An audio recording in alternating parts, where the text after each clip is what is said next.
Hey everyone, and welcome back to the next video in our OpsCore series. Today we'll be taking a look at the OpsCore SF helmet and all of its features. And then hopefully after this, we can put everything together. Finally. All right, let's do this.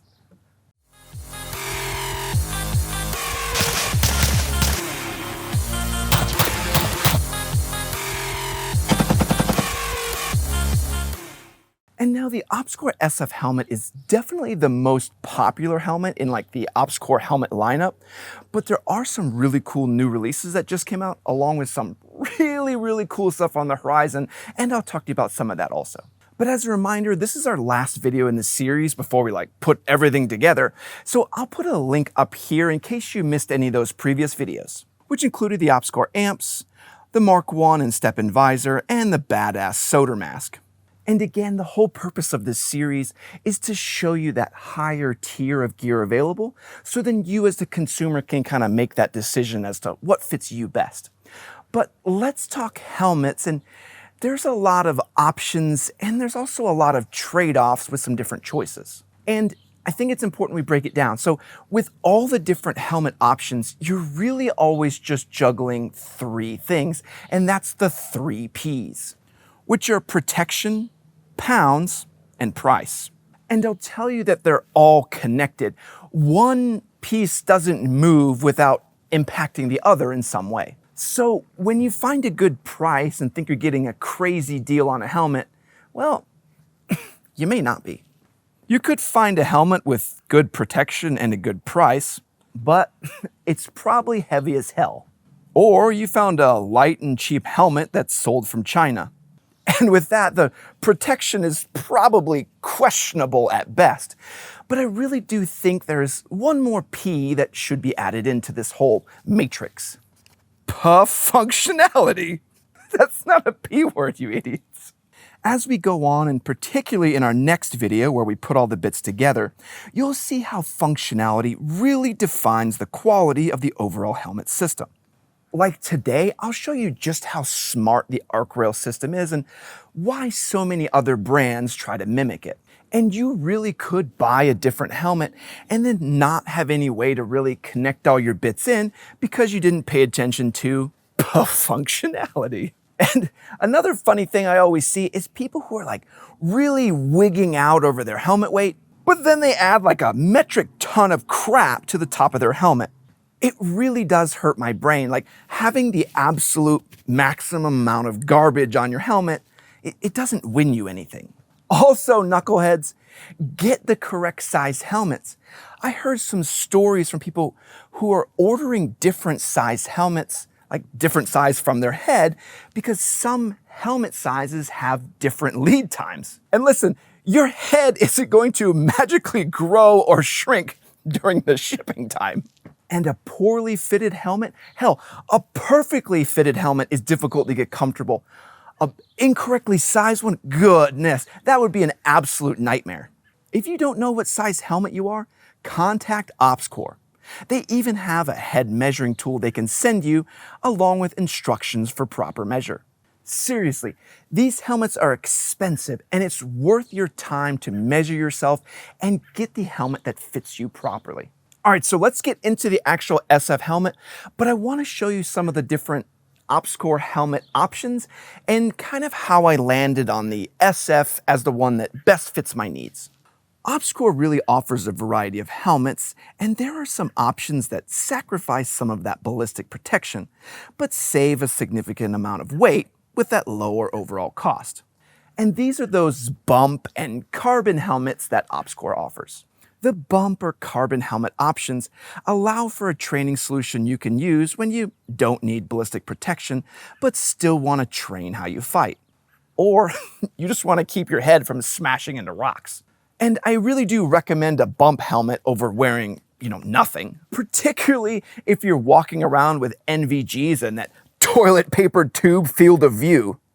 The bump helmets also give you the ability to connect those night vision devices in while also giving you the same functionality as the entire OpsCore lineup with the arc rail system, which still allows you to connect in all the cool stuff that we mentioned earlier, like the step-in visor or the solder mask. The carbon helmet does have the advantage of a more stable platform and mounting thanks to the carbon fiber material though. So the carbon does have a little bit more cost over the bump, but more, functionality. So as we move up in terms of helmet options from OpsCore, we now move into the ballistic lineup with the SF, XR, and the new RF1 helmet. Starting with the SF helmet is NIJ tested and certified for pistol calibers. And can it protect from larger rounds?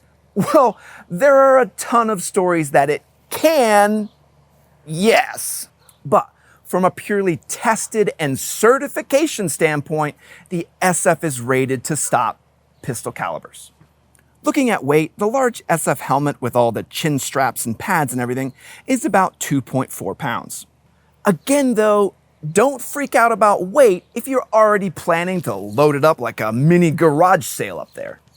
As we step up in protection level, we get to the XR and RF1 helmets, and we got to see these newly released helmets at SHOT Show earlier this year. And what makes those two helmets special in the lineup is that they're actually rated to stop those rifle rounds. The XR is rated to defeat those 7.62 by 39 ball rounds, while the RF1 can defeat steel core 7.62 rounds. And beating steel core is, well, that's awesome, but that RF1 is stupidly heavy.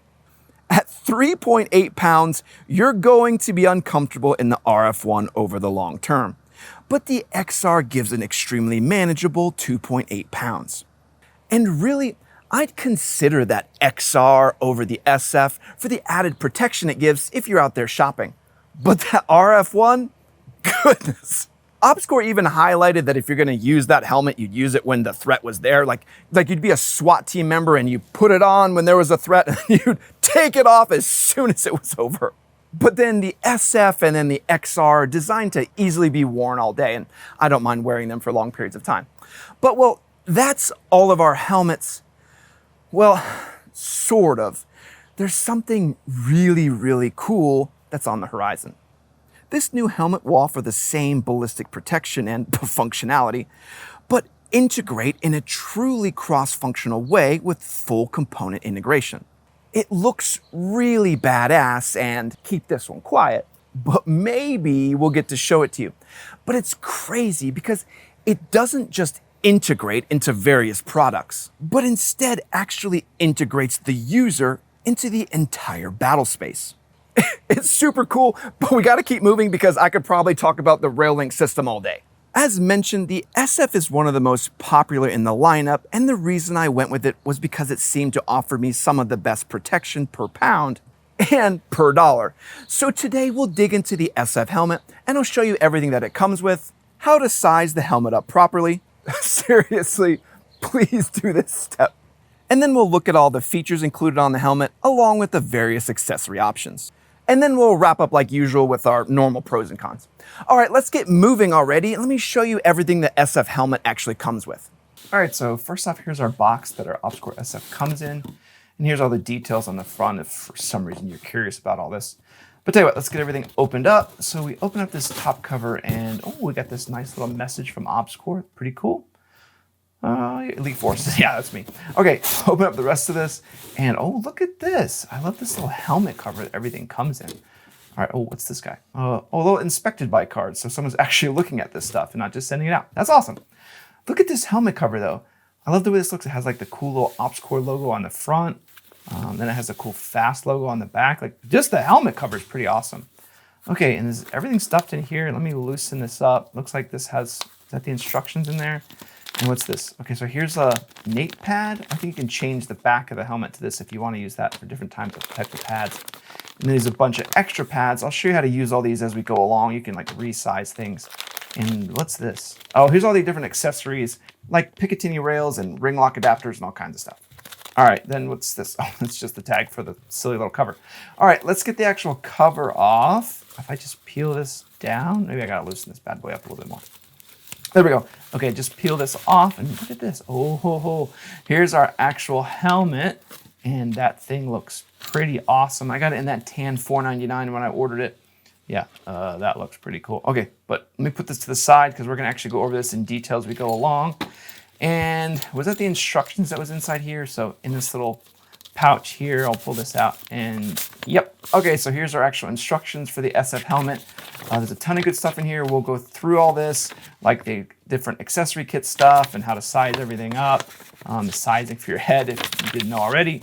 But yeah, we'll go through all these different pieces, but if you don't know, this is a great reference if you're gonna get your helmet where all this stuff is.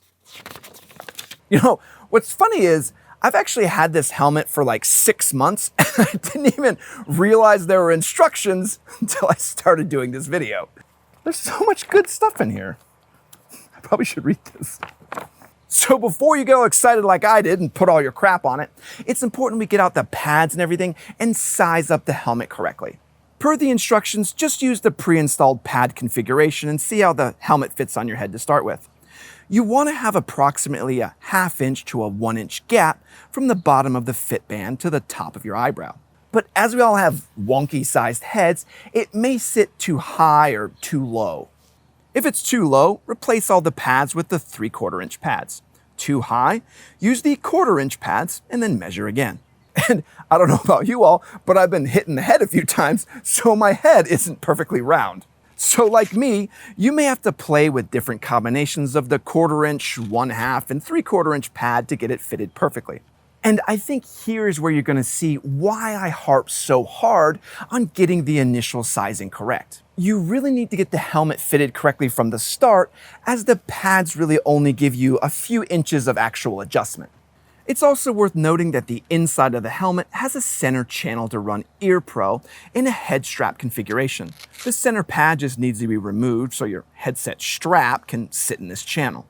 And if you're at this stage with me setting everything up, you probably have your pads set up to what you think is right, and then you'll set them to what is actually correct when you get your nods and all your other helmet bits connected in. But after you get the pad set reasonably correct, you can set your helmet retention by connecting the chin strap first and then tightening the OCC dial down snug. And snug can be a vague term. Trust me though, with that dial, snug is when you can't turn it anymore without being an absolute pain. Next, pull the lower web sliders until snug, and then use both hands to pull down the 2 front headlock sliders. Now, be aware, you can actually pull these so tight that you can't actually move your jaw at all. So while adjusting, try talking so you don't realize at the end that you've turned yourself into a mute for your upcoming mission. All right, so now we have all of our pads set and we have all our retention set. So let's look at the actual SF helmet in detail and go over all the actual features. Starting from the front, we see the modular bungee shroud. This connects into the standard 3-hole pattern and actually has an NVG bungee integrated into the shroud itself. So you don't have like those wild, danger snakes coming from the sides of your helmet. Those things always make me nervous, so yeah, I like this a lot better. You can either connect your NVGs directly to the bungee or use the included split rings depending on the type of housing and mount you're using. I think it's worth noting though, like if you're using one eyepiece like I am with the PVS 14s, you're not really gonna use this though. It'll just pull the whole thing all to one side since you can't really connect up both sides. And the use of those bungees is really more aimed toward using that dual tube setup. The bungee shroud also comes pre-installed with a metal Wilcox mount insert. You could remove this guy by taking the 2 screws out and have a different insert, and then have a totally different mounting solution without having to remove the entire helmet shroud. Moving down the helmet, we see hook and loop installed in a variety of locations to allow for connections of various helmet-mounted strobes, side IR lights, or IR battery packs. And the hook and loop is really smart and you could easily just run it like this, but we'll show you some cool ways you can spruce up your helmet when we talk about the actual accessories. On the inside, we see the vented Lux liner and pads we installed earlier, along with the channel that gives you the option to run hearing protection set in that headband configuration. And I know I told you how to run that, but best of luck, it's definitely not my favorite configuration. All right, so next is probably one of the most overlooked yet most crucial part of a helmet system, the actual rail. And OpsCore uses one of the best in the business with the arc rail system. The top section of the arc rail allows for cable tie routing, while the center section allows for Picatinny segments, swing lock adapters, or various arc rail compatible connectors. And if you're just now considering a helmet, start thinking about how you're going to connect all those different pieces up. And as we go to assemble all of our bits, you're going to see why that arc rail system gives you so much more functionality. Back to the arc rail though, this middle rail corner section allows the user to securely snap in a variety of quick connect devices such as O2 masks. And this is where we'll actually connect in our solder mask with our O2 straps when we actually put everything together. On the bottom back rail, we have another portion that can connect goggle swivel clips or the arc rail adapters. Can you guess which one we're going to use? Who even has what even are those? And then on the back is the additional slit for counterweight and battery pack strap routing. And now I'm not sure you noticed, but there's actually a spacer on the arc rail that hides some hidden features.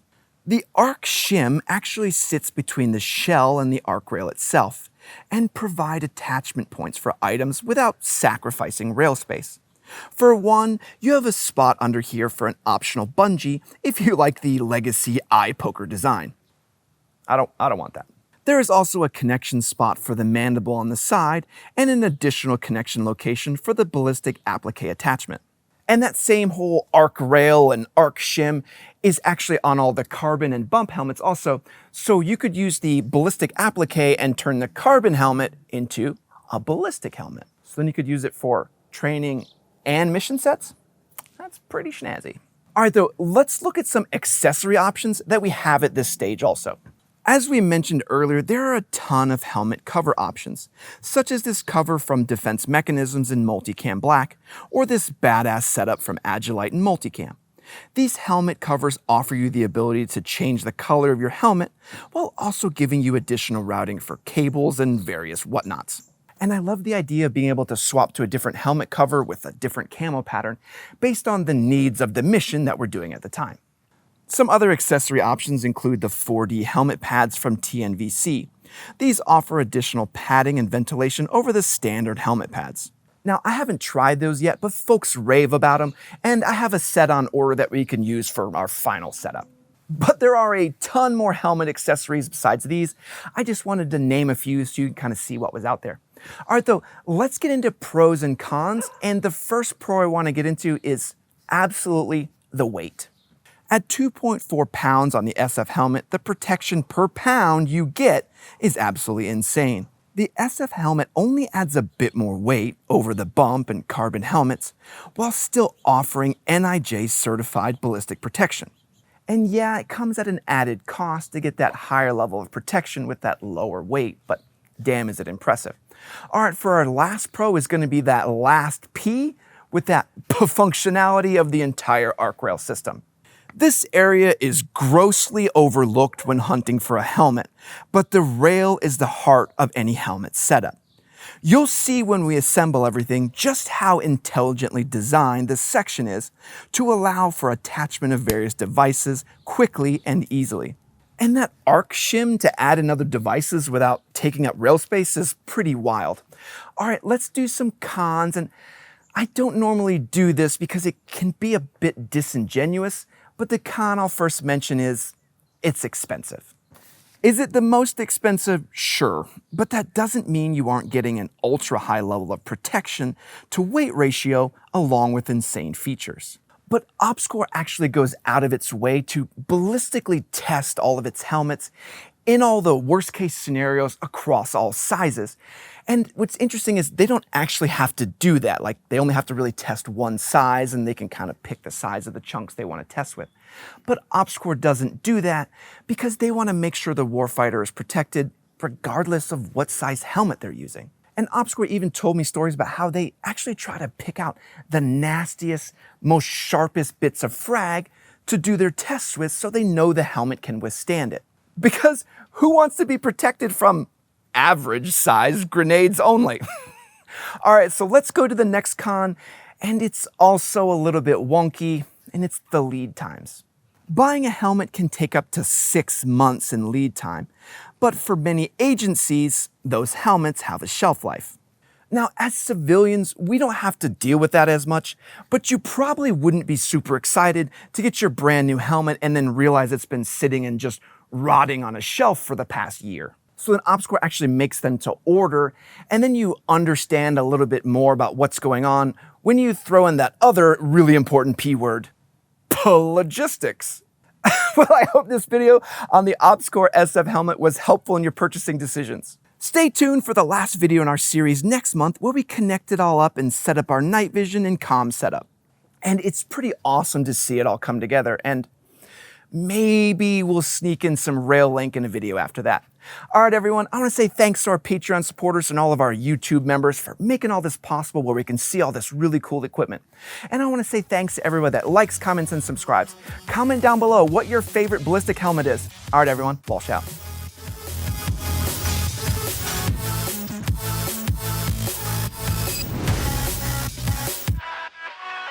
And if you're just now considering a helmet, start thinking ahead as to how you're going to connect all those people based on the mission needs of. All right, so our next pro is going to be that